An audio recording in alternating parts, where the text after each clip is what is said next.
자, 그래서 반도체에 대해서 한번 설명을 드려보려고 합니다. 우리가 이제 대표적인 반도체라고 하면은 삼성전자잖아요, 여러분. 그쵸? 그래서 삼성전자를 한번 보시면 최근에 흐름이 굉장히 좋습니다. 지금 보시면 삼성전자 얼마에 거래가 되고 있나요? 오늘 7월 17일 기준으로 해서 지금 66,600원까지 신고가를 달리고 있습니다. 삼성전자, 제가 뭐라고 했죠? 작년부터 이번 연도 초부터 계속 삼성전자 5만 원 중반대 매수할 수 있는 기회는 지금뿐이다. 지금 뭐가 나왔죠? 이재용 사법 리스크 해소. 외국인들도 신경을 쓰고 있던 거죠. 그래서 결국에는 삼성전자가 6만 원을 다시 탈환을 했습니다.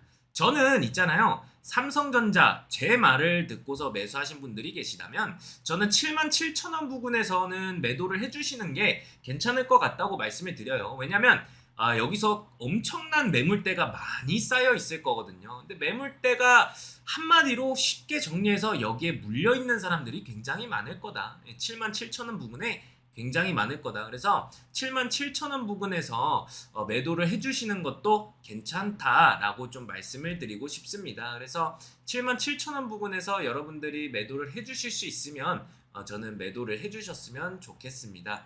그래서 이제 화면이 조금 잘렸는데 화면을 조금 이제 좀 넘겨서 보시면은 77,000원 부분이 이 부분이거든요. 그래서 이쯤에서 매도해 주시는 것도 나쁘지 않다. 자, 그러면 우리가 이제 어떤 종목을 봐야 되냐? 실적 턴어라운드에 대한 기대감이 굉장히 큰 기업이 하나 있습니다. 바로 어떤 종목이냐면 본론으로 들어가 보도록 하겠습니다. 넷패스라는 종목이에요. 자, 넷패스 같은 종목은 이제 고성능 서버나 데이터용 서버, 데이터 센터용 반도체에 최적화되어 있거든요. 게다가 지금 AI 수요가 증가함에 따라서 25년도 AI 전용 패키징 라인 증설 중이면서 지금 이미 AI 서버용 매출이 빠르게 늘고 있습니다. 그래서 이 FLWLP는 지금 넷팩스의 주력 기술이라고 보시면 되는데 이게 패키징보다는 더 높은 고부가 가치 기술이에요. 그래서 이 방식이 칩 웨이퍼 상태에서 직접 패키징하기 때문에 공간은 줄이고 성능은 높일 수 있는 거죠. 그래서 스마트폰이나 웨어러블, 초소형 기기에서도 굉장히 적합할 수 있다. 그래서 이 기술이 지금 AI 서버용 반도체 영역을 넓혀가고 있어요. 그래서 이미 넷패스 같은 경우에서는 이제 FLWLP 분야에서 글로벌 고객들하고 직접적인 거래를 이제 맺었던 경험이 있거든요. 그래서 AI 서버 수요 확대에 따라서 전체 패키징 매출 중에서도 AI향 비중이 작년 7%에서 25년도는 13%까지 확대 전망입니다. 여러분들 여기서 알아야 될 게 AI가 제가 계속 영상에서도 말씀드렸지만 TV 방송에서도 말씀드렸지만 뭐냐면 미국 같은 경우에서는 제가 뭐라고 했어요? 가장 좋은 수출품은 미국은 비행기랑 달러예요. 그리고 이전에 산업혁명이 일어났을 때는 인터넷이었죠. 근데 그 이후에는 뭐가 없어요. 지금 국채를 안 사요. 그래서 트럼프가 스테이블 코인 발행하려고 해요. 왜? 스테이블 코인 담보로 할 때는 국채를 담보로 해야 되니까. 어거지로 국채를 팔려고 하는 거죠. 그러면 미국이 다시 산업혁명을 일으키려면은 뭐가 있어야 되냐? AI입니다. 이전에 인터넷이었고 우리나라가 닷컴 버블이 불었다면 지금은 AI가 미래 전망에서 세계 산업을 이끌어갈 산업 중 하나인 거죠.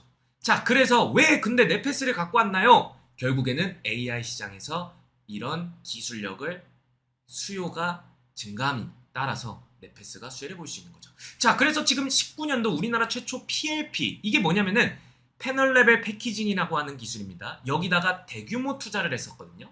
근데 넷패스가 투자를 했는데 매출이 발생하지 않았어요. 굉장히 적자였었어요. 그래서 차트를 한번 보시면 그 적자에 따라서 굉장히 하락폭을 키웠어요. 이건 일봉이니까 주봉으로 다시 한번 보여드리자면은 굉장히 큰 하락을 맞이했죠. 48,000원까지 갔다가 5,000원까지 떨어졌어요. 그래서 지금 매출도 발생하지 않고 오랫동안 적자였다 보니까 23년도부터 24년도를 기준으로 전환을 하기 시작했습니다.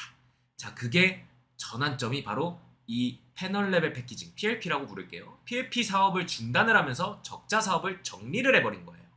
그리고 FLWLP 중심으로 사업을 이어나갔어요. 근데 여기서 감가상각비가 부담으로 영업이익률이 낮게 기록이 됩니다. 자, 그래서 여기를 보시면은 실제로 영업이익률이 그렇게까지 좋지는 않았어요. 예. 그래서 25년 영업이익률이 빠르게 회복이 가능하다라고 말씀드리고 싶습니다. 그래서 2022년, 2023년, 2024년, 2025년 추정치를 보시면은 지금 2022년에는 67억 적자, 그 다음 연도 101억, 34억. 감가상각비 부담으로 영업이익률이 꽤나 낮게 기록이 되지만, 그래서 여기를 보시면 영업이익률이 그렇게까지 크게 상승은 하지 못했다. 네, 이렇게 말씀드리고, 영업이익률은 낮지만 그렇다고 해서 현금 흐름이 안 좋냐? 그것도 아니에요. 이 재무제표를 보시면은 안정성 지표와 유동성 지표를 보실 때 이게 사실은 부채 비율이 꽤나 높거든요. 그렇다고 해서 유보율이 적은 거냐? 그것도 아니에요. 여러분들 주식하다 보면은 부채 비율이 굉장히 많은 기업이 있거든요. 근데 네페스 같은 경우에서는 240으로 그래도 버텨주고 있어요. 그래도 유보율이 꽤나 많이 기록되고 있는 거죠. 사실 이것도 좀 적은 편이에요. 우리가 알아야 될 건 이 유보율과 영업이익률에 대한 개선인 거예요. 자, 그에 대한 근거를 또 설명을 해볼게요. 그래서 지금 2025년도 추정치는 150억으로 기록이 되고 있습니다. 이거는 영업이익 측면에서 봤을 때 2025년 추정치는 거의 340%거든요. 그래서 기대가 되는 부분이고, 그리고 이 기업이 원래 반도체 중심이었지만 2차 전지에도 성과가 나고 있어요. 그게 바로 ESS 전기차 배터리용 리드탭 사업이에요. 이 매출이 530억 정도인데 지금 그쪽에서 530억 정도인데 안정적으로 좀 성장하고 있다. 그래서 이 리드탭이 대부분 국산화에 성공을 했고 지금 LG엔솔이나 주요 고객사에 납품을 하고 있습니다. 지금 신규 안전장치나 화재 억제 이런 걸 포함한 배터리 모듈 부품 개발도 진행하고 있고 이런 게 실적에서 성장성에 포함될 가능성도 굉장히 큽니다. 그래서 공장 가동률 상승도 충분하다. 그래서 지금 네페스가 이전에 PLP 투자로 실패를 해가지고 부채 비율 그리고 금융 비용이 좀 문제였긴 했는데 지금 사업을 정리하면서 신성장 투자로 다시 한번 재무 구조를 개선해 나가고 있어요.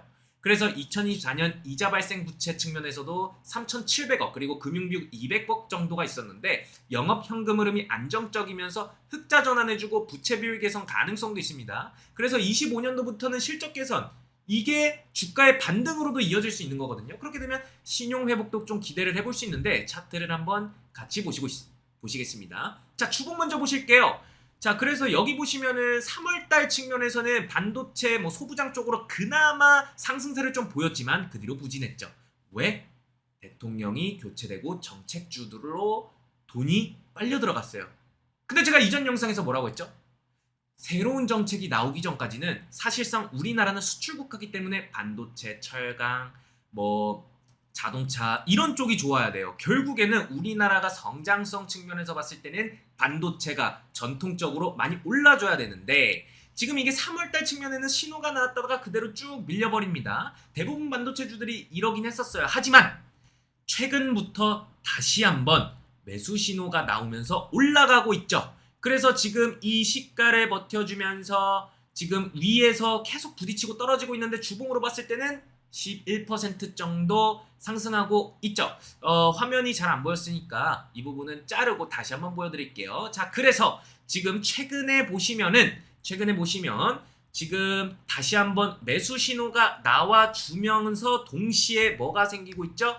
이 시가 부분을 견뎌주면서 위에 실선 노란색 선을 부딪혀주면서 뚫어주려고 하고 있습니다. 그래서 최근에 이제 흐름을 보자면 이전에 반도체주들이 굉장히 큰 하락을 보였어요. 물론 이날에 제가 앞서 말씀드린 것 같이 이날 3월달 측면에서는 이재명 대통령이 당선되기 전에는 그렇게까지 반도체가 좀 괜찮았긴 했지만 그래도 정책 수혜로 돈이 몰리면서 반도체가 좀 소외주로 지겹습니다. 하지만 지금 이 순간부터는 반도체에서는 좀 기대를 해볼 수 있어요.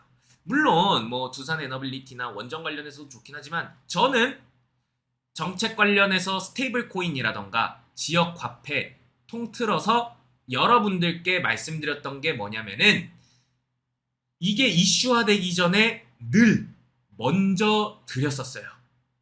그죠? 그 다음에 이슈가 됐을 때는 매도하고 다른 섹터를 찾아봤어요. 그래요. 이전에는 다른 뭐 스테이블 코인이나 지역 화폐 관련 찾아봤으면 저는 이제는 반도체라고 생각하는 거예요. 그래서 네페스라는 종목이 꽤나 기대가 됩니다. 그래서 지금 네페스 보시면은 일봉입니다. 지금 바닥은 다 다졌다고 보시면 되겠습니다. 자, 그래서 지금 저점 5,900원을 지켜주면서 하방 뚫어줄랑 말랑 해도 그래도 지켜주고 있는 모습이에요. 제가 앞서 말씀드린 것과 같이 실적 개선까지 동시에 일어난다. PLP 사업을 정리하고 신성장 기업에 투자를 하면서 ESS 분야에서도 실적을 꾸준하게 쌓아 올린다면 실적 측면에서도 다시 한번 기업 분석을 보시면은 추정치가 무려 340% 이상 상승을 해준 모습이거든요. 그래서 종합 차트 다시 한번 보시면은 자, 바닥 닫아줬죠. 기준봉 발생했죠. 그 다음에 한 번 더, 두 번 더 나오고 아직까지 슈팅이 나오지 않은 거죠. 자, 그래서 여러분들 매수가는 사실 뭐 그냥 지금 매수하셔도 상관은 없는데 저랑 약속 하나 하시죠. 지금은 1%대 상승 중이잖아요. 저와 약속 하나예요. 이전에 봤던 이 크게 7월 달에 하락폭을 맞이했던 이 가격대에 있잖아요, 여러분. 그 가격대까지만 보시는 걸로 대개 20% 정도 상승이거든요. 장대 양봉이 나오면 1차적으로 매도하는 거 약속드리겠습니다. 그 가격이 어딘가요? 14,700원입니다. 그 가격대까지 보시고 1차 매도하시는 거 제가 말씀드리고 한번 제시해 드리도록 하겠습니다. 자, 오늘 영상은 여기까지.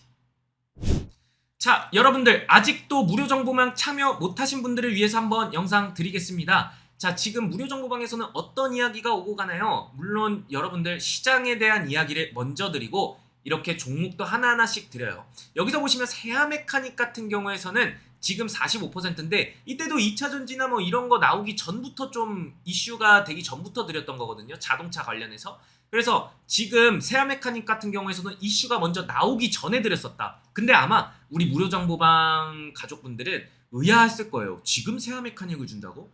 아니에요. 지금 세아 메카닉스를 매수할 때예요. 라고 해서 45% 수익을 받죠. 이때까지만 해도 순환매가 돌지 않고 정책 관련으로 갔었거든요. 근데 제가 무료 정보방에서 순환매 돌 가능성이 있으니까 우리 세아 메카닉 같은 종목 매수하자. 물론 매수 신호도 나왔으니까. 그래서 저와 함께 가면서 EV 첨단 소재도 하루 단타로 4%, 한국정보인증 같은 경우에서는 스테이블이나 지역화폐 이슈가 나오기 전부터 최고가 상승률 75% 달성했고요. 그때부터 매수해서 그 다음에 동방 같은 경우에서도 하루 4.1%안 보이시죠? 하루 4.1% 수익 났습니다. 자, 그 다음에 또 보시면 이런 이야기도 나와요. 정확하게 2030원에서 매도 신호가 나온다. EV 첨단 소재 일봉입니다. 위에 땡땡땡이 나왔다는 것은 더 올리면 땡땡땡이 뜰 수 있다는 것입니다. 따라서 주가를 누릴 수 있다는 겁니다. 오늘은 이런 상태로 가다가 내일 약간 소폭 상승 주고 또 경고 예정 공시나 이런 거 뜨기 전이나 아니면 뜨면 약간 누를 수도 있다는 신호죠. 그거를 차트에 제가 기입을 해봤습니다. 그랬더니 한 92%는 정확하더라고요. 같이 하고 싶으신 분들은 하단에 나오는 댓글 통하시면은 제 무료 정보만 참여할 수 있으니까 많이 참여 부탁드립니다. 자, 떠 있어요. 조이시티 2230원 아래로 매수, 조이시티 VR 발동하면서 저와 함께 이렇게 매수를 하는 거예요. 게다가 이제 밑에 보시면 특히나 외국인들이 관세를 많이 신경 쓰고 있는 것 같다. 뭐 이런 이야기도 많이 드리면서 정보에 대해서 지금 무료 정보방에 기록들 다 있어요. 한번 들어와서 확인만 해보세요. 무료니까 여러분들 많이 참여하셔서 이런 게 있었구나 라고 하시면 되겠습니다. 오늘은 여기까지. 그리고 정말 나는 국내 시장에서 어떻게 해야 될지 모르겠다. 도대체 어떤 종목을 선정하고 정보는 어디서 얻고 어떻게 해야 될지 모르겠다 하시는 분들만 들어오세요. 그런 분들을 위해서 제가 열심히 노력하고 제가 고민하고 스트레스 받으면서 여러분들에게 정말 좋은 정보들 주려고 노력하니까 정말 진심으로 여러분들을 위해서 열심히 하도록 하겠습니다. 그래서 많은 참여 부탁드리면서 여기까지 하도록 하겠습니다. 고맙습니다.